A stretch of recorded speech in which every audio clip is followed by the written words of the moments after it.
Okay, first of all we're going to start with a canvas 400 pixels by 150 pixels. And we're going to have it, mine's default blank, but we're going to fill it with a paint bucket. We're going to have it black, so just fill in the background. Then we're going to take our render and we're going to bring it onto the background. If you click Ctrl T, that will bring up the transform controls. Then you hold down Shift and drag a corner and it will keep it in perspective. You then place it wherever you want it. You then duplicate the layer 5 times, maybe 6, and then go to the first one after hiding all the above layers, and you go to motion blur. I usually pick about 80 to 90 pixels, and then you can duplicate that, Ctrl J, and then set 1 to color dodge.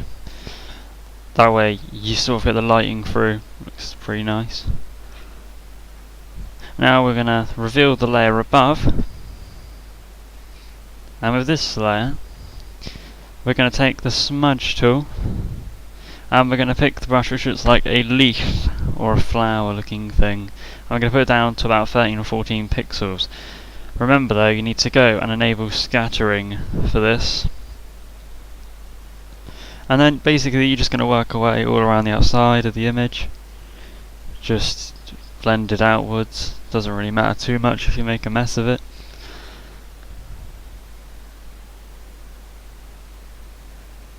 You don't have to cover the whole thing, just the outskirts really.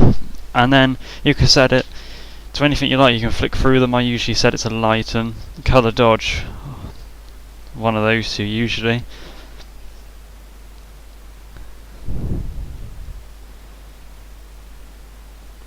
Now you're going to bring up your next layer, so you've got a brand new render again, one of your other copies, and you're going to take roughly a 15 pixel brush, just a solid normal eraser brush, and you're going to go around the outside erasing some of the details.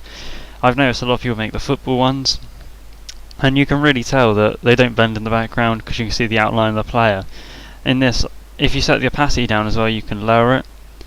So this, what's going on now, is the gradient mapping. In the bottom right corner, as you see, you've got the yin-yang sign. What you do is you click on that and you've got the gradient maps. You can go on the first one, you want a black and white gradient map. Under multiply, 25%. Second one is a photo filter, which is the warming filter by standard. You put that to about 60%. Then you go back to the photo filters and you get a cooling filter, which is called cooling filter 80, and you set that to roughly 30%. And then the last one is a gradient map which goes from orange to purple or vice versa. Set that to soft light and 30%. So now you've got all of that done. It should look nice. Obviously just replay the video if you didn't quite catch all that at once. I did it really quickly. Now I've inserted another stock image I've got from the Fallout poster. I've layered it underneath all of the gradient maps. Obviously it takes effect on this layer as well. And then I've erased it roughly about 80% on the right hand side, because obviously I don't want it to obstruct the original image. This was just to give it that wall-like effect. So now I took the stock image again, did Ctrl T for the transform controls, then I did Shift on the point in any corner, bring it down to size, and as you'll see in a second, I'm going to place it in the top left corner. Now with that, obviously you want it to blend in well, so I had a little bit of an experiment around. I did the screen just to see how well it blended in. I tried overlay, didn't really work very well, and overall I decided that a clipping mask would be best. Now a clipping mask is when you take a paintbrush on a new layer and you basically dab it over anywhere that you want done. So I took a blood splatter brush and I just started dabbing it around in black. I could have done it in any colour, doesn't matter at this point. And once I had done all that, I took the original image from above, I right clicked and clicked clipping mask. You have to do that while it's above the splatter layer. Then I took a bigger brush, bigger splatter brush, and I went over the face on the layer so that it was coming through so you could see it from underneath. So there you go, you can see it now.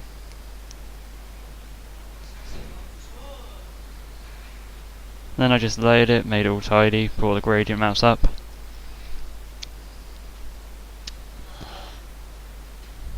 Of course you could change the setting to the clipping mask, set it to say lighten, darken, whatever's required. Now I added a brand new layer, nothing on it.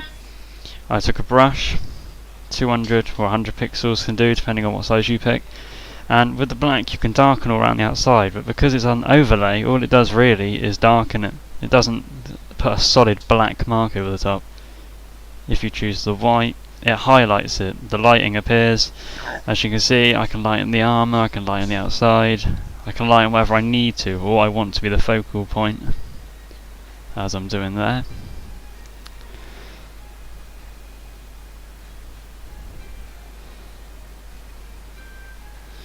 So this is just a bit of trial and error, just make sure you get the bits you want up.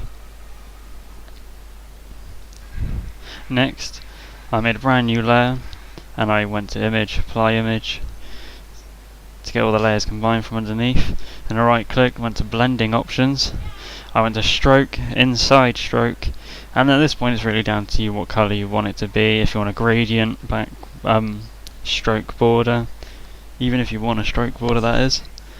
I went with a gradient map from white to black, but you can have it any way round. Change the angle like I did.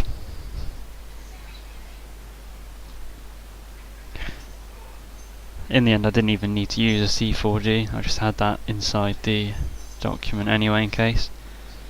So there you go, I'm just going through all the different options for a border. Just chose the angle, the blending mode, stuff like that. So there I went from black to white. And there we go. Thanks for watching.